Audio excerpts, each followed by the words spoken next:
Hello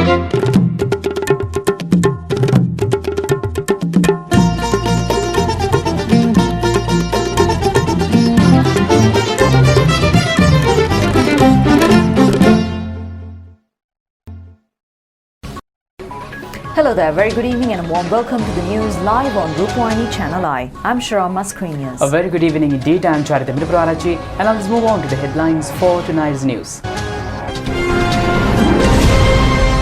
The four accused, including former Minister Basil Rajapaksa, have been acquitted in the Divinaguma case. Several sections to inquire on the clash at the Mahara prison. 558 corona-infected persons have been fully recovered. The total number of recoveries exceeds 17,500. Aid amounting to 2,700 million rupees for people undergoing quarantine in the Colombo district. The Department of Meteorology issues a warning to fishermen and naval community. Temperature in New Delhi records the lowest figure in 71 years. On to those and other stories in detail now, and starting off with local stories. The Colombo High Court has freed from all charges of four accused, including former Economic Development Minister Basil Rajapaksa, over misappropriation of state funds through handling over housing aid to Divinaguma recipients, utilizing more than 2,292 million rupees belonging to the Department of Divinaguma Development. The other accused acquitted in the case were former Secretary to the Ministry of Economic Development, Dr. Nihal Jaitilaka, former Director General of the Department of Divinaguma Development, Kitsiri Ranavaka, and former Deputy Director General of the Department, Bandula Tilakasiri. The verdict has been delivered by the Colombo High Court Judge R. Guru Singha when providing financial assistance to over 1.19 million Divinaguma beneficiaries for the repairing of houses. An advance payment of 2,500 rupees were paid. Added, the monies had been provided through the bank funds and the recipient themselves. A so-called director of the Crime Prevention Committee named N.K. Anand Vijayapala had filed a complaint against the measure on the 27th of February 2015 at the Financial Crime Investigation Division. Accordingly, the FCID had taken measures to present a B report to the Kadupalli Magistrates Court citing occurrence of irregularities in the implementation of the Isurumat housing project of the Divinaguma on the 12th of March 2015. The case should have been actually filed at the Malika Kanda courts in Colombo, as the Divinaguma Development Department was located in Castle Street, Borella. However, the case was filed at the Kadupalli Magistrate Court. During the period, the Best Basil Rajapaksa was undergoing medical treatment abroad. He was informed to return to Sri Lanka to face the inquiry. Accordingly, the former minister had returned to the island on the 21st of April 2015. Interrogation by the FCID had commenced on the very next day of his arrival. After 8 hours of questioning, he was arrested. The Kadupalli Magistrate Court had decided to arrest former Minister Basil Rajapaksa by keeping open the court until 10 p.m. for the first time in Sri Lanka judicial history.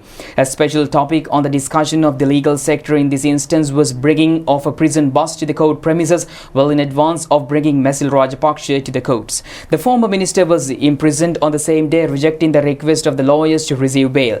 The Kadupalli magistrates on this occasion was Dhammika Hemapala. He has now been subjected to a suspension of duties over the offence of exchanging opinions with civilians regarding the court verdict.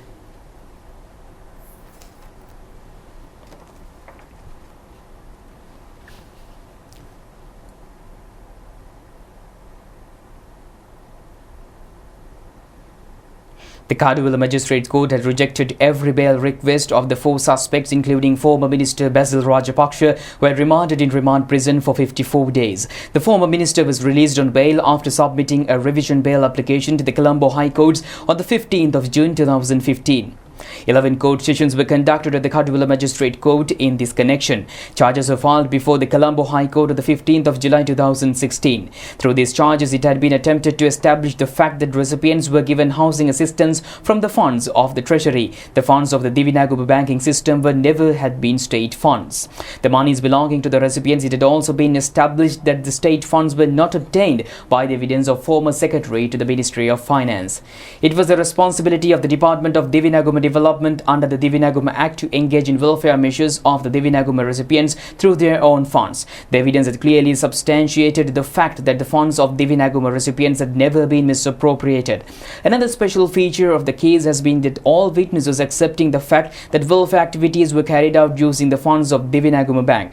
The second accused of the former Director General of the Department of Divinaguma Development, Kitsuri Ranawaka, was charged under the Common Property Act of criminal breaching of confidence. The charges filed against the third and fourth accused were given encouragement to the second accused. However, the plaintiff was unable to prove any of these accusations. Accordingly, the case that has been dragged over with 27 court sessions in more than 4 years was annulled by the Colombo High Court today by freeing the accused without inquiring oral submissions for the respondents.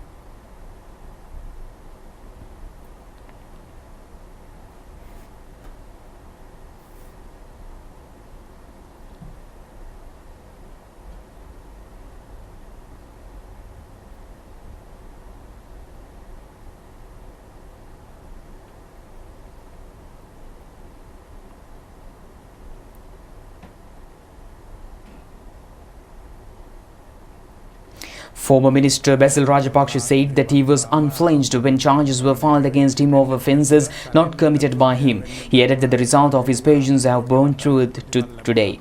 The former minister have extended thanks to all those who have assisted him in his hour of need.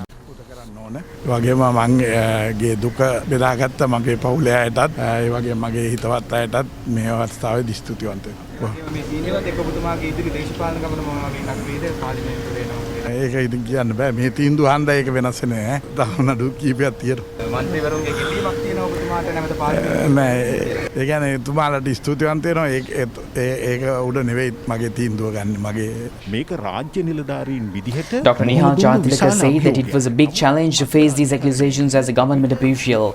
He also said that, however, today that they have received justice in the courts after 5 years.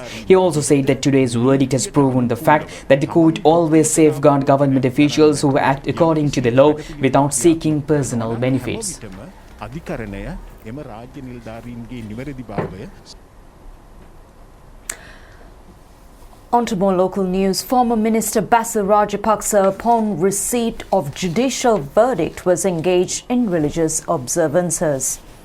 First, he arrived at the Sri Sambuddha Lokaviharasthana in Fort.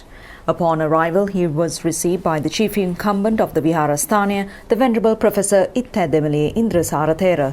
The Mahasangha blessed the former minister with Pirit chanting.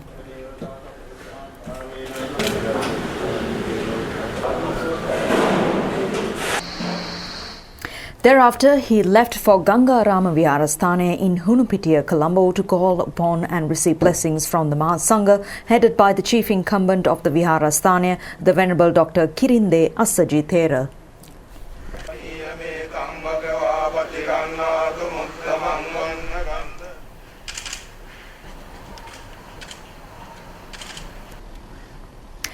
Basil Rajapaksa also arrived at the Sri Vajrashrama Bauddha Madhyasthana in Borella to engage in religious observances. He also called upon the chief incumbent of the Viharasthana of the Venerable Vatinapaha Somananda Thera. The Nayaka Thera handed over a souvenir to the former minister.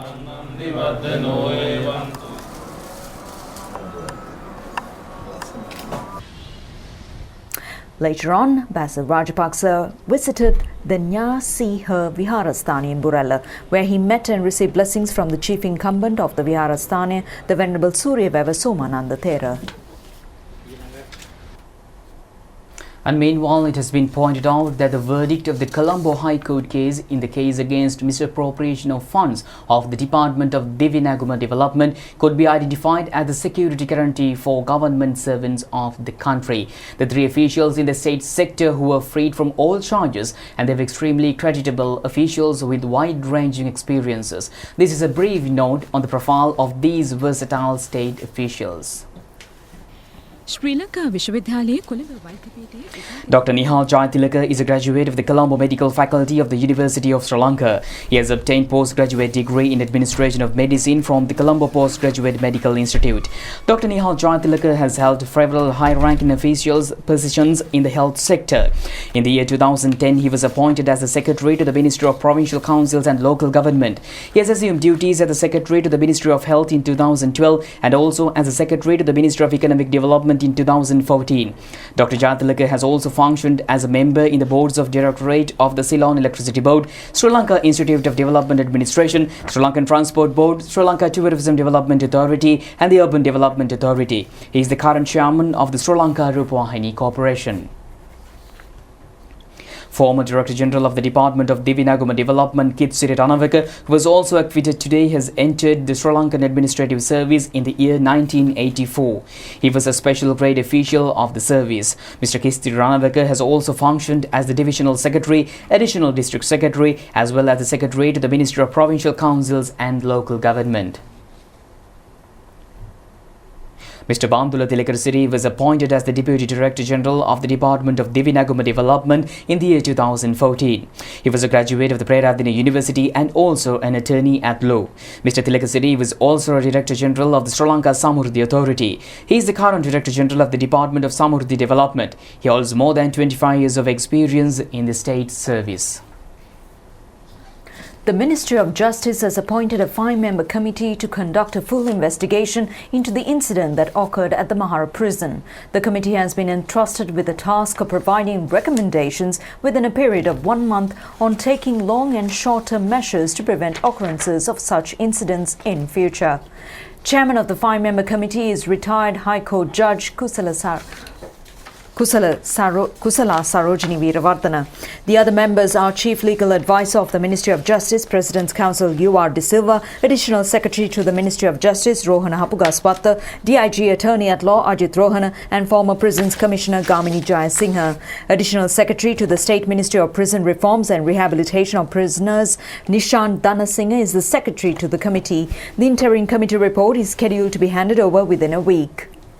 Meanwhile, Defence Secretary retired Major General Kamal Gunaratne has instructed the IGP C.D. Vikramaratne to immediately commence a special inquiry into the incident at the Mahara prison. Accordingly, the IGP has entrusted the Department of Criminal Investigations to conduct an investigation in this regard. A clash has taken place between groups of inmates at the Mahara prison around 5 p.m. yesterday. Prisoners engaged in fighting have attempted to escape after damaging properties. The prison officials were compelled to exert power to apprehend the fleeing inmates. The prisoners had attempted to flee on several occasions until dawn today. 8 inmates were killed while attempting to flee. 71 persons injured in the incident were admitted to the Ragam hospital. Among those injured and hospitalized included 2 prison officials as well.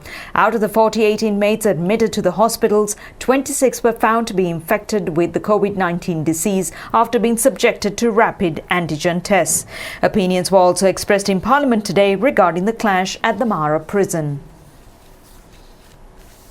And here's the local update of the COVID-19 pandemic. The Ministry of Health says that 17,560 COVID-19 patients have been fully recovered. The number of fully cured patients who were discharged from hospitals today was at 558. Meanwhile, the isolation status imposed on 5 police divisions in the district of Colombo and Gampaha were lifted this morning. The isolation in the police divisions in Mata, Kolye, Coastal and Peta was withdrawn at 5 o'clock this morning. However, trading in the Manning Market area and also in the 4th and 5th Cross Street in the Peta police divisions remain suspended until further notice. The police divisions and 4 Grama divisions in the Colombo district continue to remain as isolated.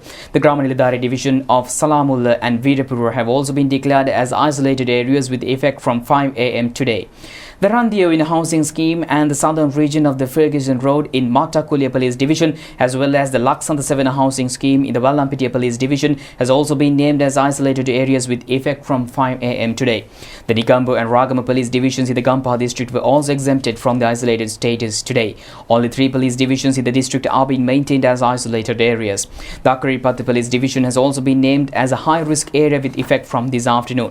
The decision has been taken according to an order of Eastern Provincial Governor Anuradha Hampath, the reason being an increase in the number of COVID-19 patients in that area.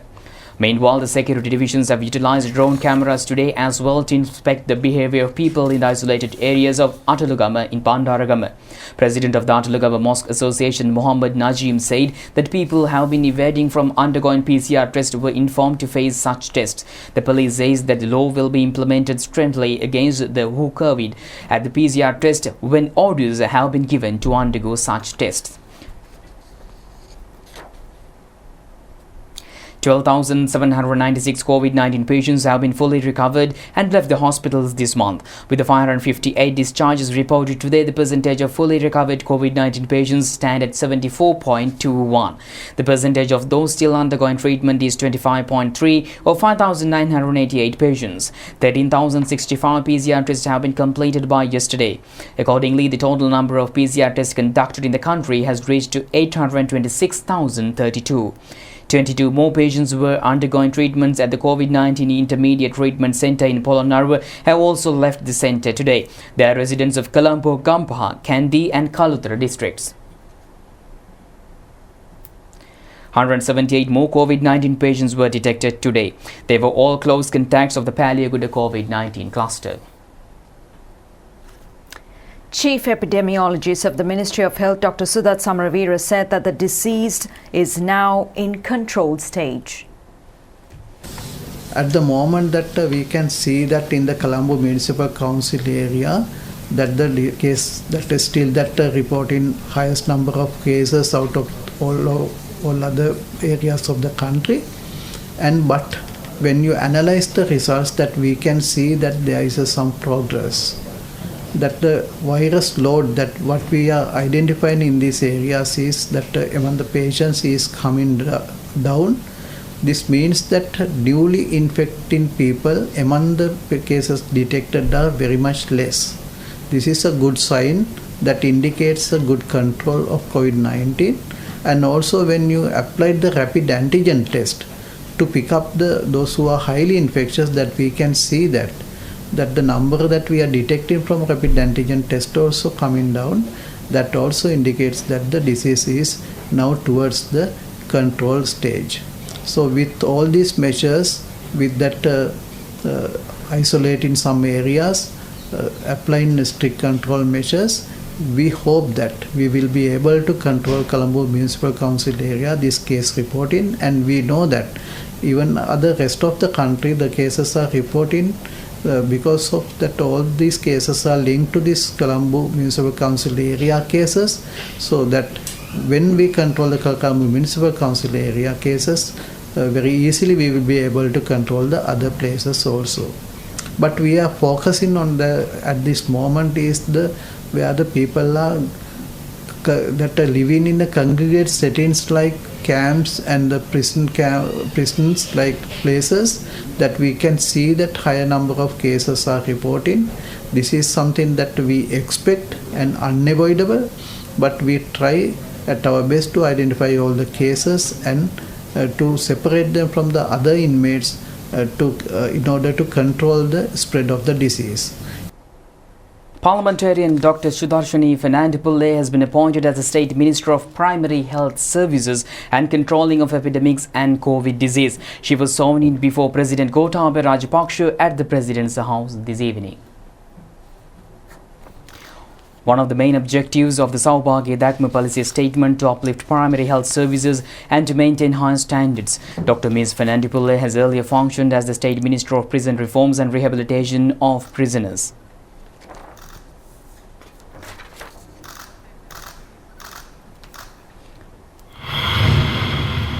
Meanwhile, Ministers of Public Security Rear Admiral Sarath Veerasekar has assumed duties at the Ministry of Suhurupaya in Battaramulla today. Ministers Chamal Rajapaksha and Chanaka Bandara Tennakoon, as well as Defence Secretary Retired Major General Kamal Gunaratne and IGP C.D. Vikram Ratne have also graced this occasion. And Minister of Education Professor G.L. Piri says that a decision will be taken within the next 2 days whether to conduct or not to conduct the GCE ordinary level examination on the scheduled date. The minister further says that the reason for re-evaluation of the examination date is not being able to fulfill academic activities in grade 11 in 50% of schools island-wide. Minister of Education Professor G.L. Piri said that a decision will be taken after conducting talks with the relevant divisions. The examination will have to be postponed if it is unable to reopen schools under the existing circumstances. He added that, however, minimum period of 6 days will be allowed for those students to prepare for the examination. පවතින සෞඛ්‍ය තත්ත්වය තුළ එහෙනම් අපිට අකමැත්තෙන් උනත් සිදුවනවා නම් සාමාන්‍ය පෙළ විභාගය කල් දැමීමට අලුත් දිනය තීරණය කිරීමේදී අපේ විභාග අපේක්ෂකයන්ට අවම වශයෙන් සති 6ක කාලයක් දෙනවා විභාගයට සූදානම් වීම සඳහා. රුගදර වැඩසටහන තව ශක්තිමත් කළා. State Minister Susil Premajanta said that they have already planned to present more than 2,400 lessons through the Guru Gedra program. Half of the programs have already been recorded. The minister also said that the national television transmissions cover the entire country. Therefore, it has become possible to conduct lessons in Sinhala and Tamil medium. He also said that the Channel I of the Sri Lanka Rupavahini Corporation will also be utilized in this connection. The Department of Meteorology forecasts that a low-pressure disturbance could be developed into a minor storm in the next 24 hours. It has been developed in the lower atmosphere southeast of Trincomalee and may proceed towards the northwestern direction in the form of a minor storm. The storm could enter the eastern coast via Batticaloa and Mullaitivu in the evening hours on next Wednesday. Meanwhile, intermittent of thunder showers may develop in the eastern and northern provinces. According to the weather report issued by the Department of Meteorology this evening, certain locations in the Trincomalee and Batticaloa districts could receive rainfall exceeding 100 millimeters. And meanwhile, newly appointed IGP C.D. Vikram Ratne has called on Prime Minister Mahinda Rajapaksha at the Vijayarama residence in Colombo today. The new IGP has pointed out the need to fulfill unfailingly the task entrusted upon the Sri Lanka Police and also to discharge the national responsibility. The Prime Minister has appreciated the measures being taken by the Sri Lanka Police to safeguard the general public from the COVID-19 pandemic. IGP C.D. Vikram Ratne is an old boy of St. John's, Nugegoda, Mahanama and Ananda Colleges, Colombo. He has entered police service as an assistant superintendent of police in 1986. He is also a graduate of the University of Colombo and the Kotalavala Defence University. IGP Vikram Ratne has obtained postgraduate diplomas from University of Bradford and the Harvard University. He has earlier functioned as acting IGP on 13 occasions. And here are some development news items in brief. Reconstruction of the Senanayaka Mawati in Bandaravilla with carpeting has commenced yesterday. The total cost of the project is 40 million rupees. The distance of the road is 2.5 kilometers. The funds are allocated by the State Ministry of Rural Road and other infrastructure facilities. Around 5,000 families will be benefited by the project. Chief guest at the inauguration ceremony was parliamentarian and Padula District Coordinating Committee Chairman Major Sudarshan Denipitiya. Reconstruction of the Sri Mahavihara Mawata of Hiraya in Akmimana electorate, which leads to Doranagala Junction and had got underway yesterday, and Minister Ramesh Patrana has presided over the event to develop 3.2 kilometers of roadway at a cost of 22 million rupees. A 2-kilometer road leading to the Muslim village in Kalaveva for Palugasveva Junction in the Kalavatta electorate via Echinokulam is to be reconstructed with carpeting at a cost of 39 million rupees. Minister S.M. Chandrasena was the chief guest at the inauguration ceremony. The Kerala Denia Road in Kalawan electorate is to be carpeted and reconstructed at a cost of 46 million rupees. The road, which has lies across Mandilakanda in Bovitier facilities, farmers engage in the cultivation of traditional as well as mine export crops. Parliamentarian Jagat Kumar has presided over the event of the vesting of the general public the newly carpeted and reconstructed roads of Church and Pahalavela Road in Palavatta Battaramulla. The total expenditure of the project was 10 million rupees. A 2.5-kilometer road up to Hiswalla from Kirindivella via Kuttivilivilla and Kirimetiyavatta is being reconstructed with carpeting at a cost of 39 million rupees. The work is scheduled to be completed within 4 months under the supervision of the parliamentarian Bilan Jayatilaka. Reconstruction of the Janaranjanagama Vihara Road in Vanamalle Gollava in Anuradhapura has commenced yesterday under the leadership of State Minister Shihan Samasema-Singha. The 1.1-kilometer road is to be reconstructed at a cost of 23 million rupees. Universal Studios Japan will open its new Nintendo-themed area on February 4th, the Osaka-based theme park said today after pushing back the opening from the summer due to the coronavirus outbreak. If you ever wanted to immerse yourself in the world of Mario, Yoshi and Princess Peach, you're in luck. The Nintendo theme park in Osaka is finally set to open on February 4th, according to Universal Studios Japan. The area will feature Mario Kart races, attractions based on Nintendo games, as well as restaurants and gift shops. Executive producer at Universal Creative Thomas Garati also revealed details on augmented reality features. Super Nintendo World was originally set to open in time for 2020 Tokyo Olympic Games, but like the Olympics, many other events was delayed earlier this year.